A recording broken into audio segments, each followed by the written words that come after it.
गरज नसलेला शक्तीपीठ रद्द व्हावा ही महाराष्ट्रातल्या 12 जिल्ह्यातल्या शेतकऱ्यांची मागणी आहे। गेले वर्ष सव्वा वर्ष आम्ही सातत्यानं सांगतो की हा गरज नसलेला महामार्ग आहे आणि म्हणून परवा आम्ही 12 जिल्ह्यामध्ये रस्ता रोको केलं। विधिमंडळात त्याचा आवाज उठवला, परंतु सरकार ऐकायला तयार नाही। जनतेचं सरकार ऐकत नाही, लोकप्रतिनिधींचं सरकार ऐकत नाही। शेवटी विठ्ठलाचं तरी ऐकतो का हे साकडं घालण्यासाठी आम्ही पंढरपूरला आज सगळेजण 12 जिल्ह्यातले लोक जात आहोत आणि विठ्ठलाला साकडं घालणार आहे की 6 तारखेला महायुतीचे लोक ज्यावेळी अभिषेकाला येतील, दर्शनाला येतील, त्यानिमित्तानं त्यांना या ठिकाणी या शक्तीपीठाचा फेरविचार करण्याची बुद्धी देऊ, ही विठ्ठलाला आम्ही साकडं घालणार आहोत। देव ऐकल मात्र देवेंद्र ऐकल का?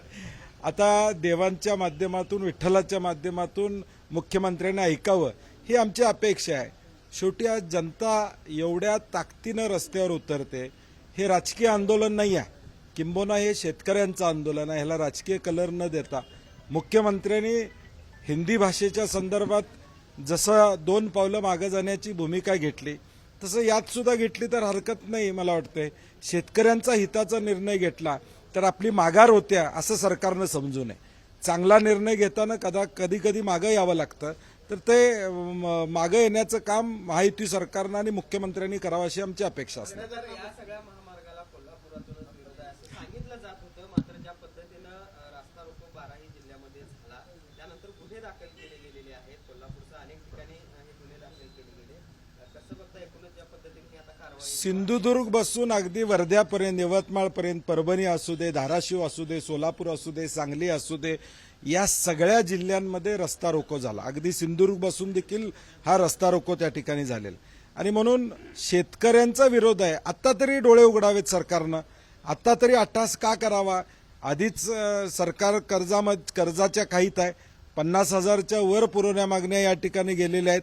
1 लाखाच्या पुढं आता म्हणजे बजेटरी तरतूद नसताना 1 लाखाच्या पुढची योजना सरकारनं त्या ठिकाणी जाहीर केलेल्या आहेत आणि म्हणून हा महाराष्ट्राला आर्थिकदृष्ट्या खाईत नेणारा, दिवाळखोरीकडे नेणारा हा शक्तीपीठ नको अशी आमची भूमिका आहे। खरं तर विठ्ठल आहे तो शेतकऱ्यांनी दिलेल्या अर्थात, मनापासून दिलेल्या अर्थात ऐकतो। यावेळी शेतकरी जात आहेत, काय वाटते पांडुरंगी ही अर्थात अखेर? नाही, 100% आता शेवटचाच पर्याय आमचा। आम्ही पहिला मोर्चा कोल्हापूरमध्ये 1.5 वर्षापूर्वी काढला, राज्याची बैठक घेतली, आझाद मैदानावर एक मोर्चा काढला, विधिमंडळात विधानसभा असू दे, विधान परिषद असू दे, इथं आवाज उठवला। म्हणजे लोकशाहीतली जी शस्त्र आहेत ती सगळे आम्ही वापरलेली आहेत, परंतु दडपशाही, हुकुमशाही पद्धतीनं मी करणारच अशी भूमिका सरकारची प्रामुख्यानं दिसते आणि म्हणून किमान विठ्ठलाचं तरी ऐकावं अशी आमची अपेक्षा असणार। काही शेतकऱ्यांचं या महामार्गाला समर्थन असल्याचा दावा मुख्यमंत्री करतायत। नाही, मी विधिमंडळात परवा सुद्धा पत्र दिलेलं आहे। 1000 शेतकऱ्यांचा पाठिंबा आहे असं सन्माननीय मुख्यमंत्री महोदयांनी ऑन द फ्लोर सांगितलेलं आहे।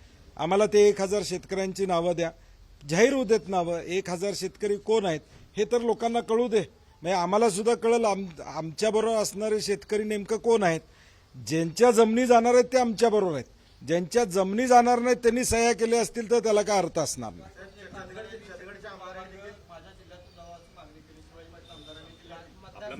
नाही, मला वाटतंय त्यांचा याबाबतला अभ्यास कदाचित कमी असणार आहे आणि म्हणून त्यांनी हे वक्तव्य केलं असेल।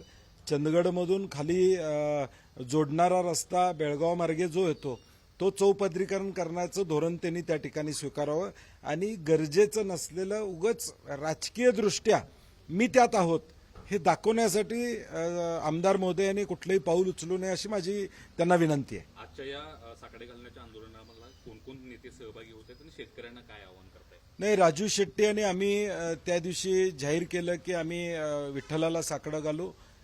खासदार प्रणिती शिंदे तिथे येतील, कैलास पाटील सुद्धा कदाचित आज अधिवेशन असलं तरी येण्याची शक्यता आहे आणि म्हणून जे शेतकरी आहेत ते तर येणारच आहेत। आमची सर्व पक्षीय राजकीय पुढाऱ्यांना विनंती आहे, ज्यांनी भूमिका पूर्वी घेतली होती, म्हणजे भाजपचे असतील, शिंदे गटाचे असतील किंवा राष्ट्रवादी अजितदादांचे असतील, या आमदारांनी सुद्धा पत्र दिलेत, भूमिका घेतलेल्या, कृपा करून त्यांनी विठ्ठलाजवळ यावं अशी आमची अपेक्षा असणार।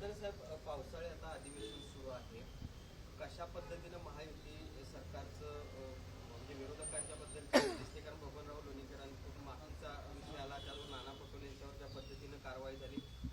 आपुलकीचा व्यवहार दिसतोय महाविकास आघाडीबद्दल एकूणच सत्ता. शेतकऱ्याबद्दल प्रेम आपुलकी या सरकारला नाही आहे. नाना पटोलेजींनी मागणी केली, बबनराव लोणीकरांनी माफी मागावी, त्याच्याऐवजी नाना पटोलेंनाच बडतप करण्याचं काम एक दिवसासाठी करण्यात आलं. म्हणजे शेतकऱ्याचा जो आवाज उठवेल त्याला बोलायला मिळणार नाही, त्याच्यावर कारवाई होईल, हा मेसेज महायुतीनं महाराष्ट्रामध्ये दिलेला आहे. एबीपी माझा, उघडा डोळे बघा नीट.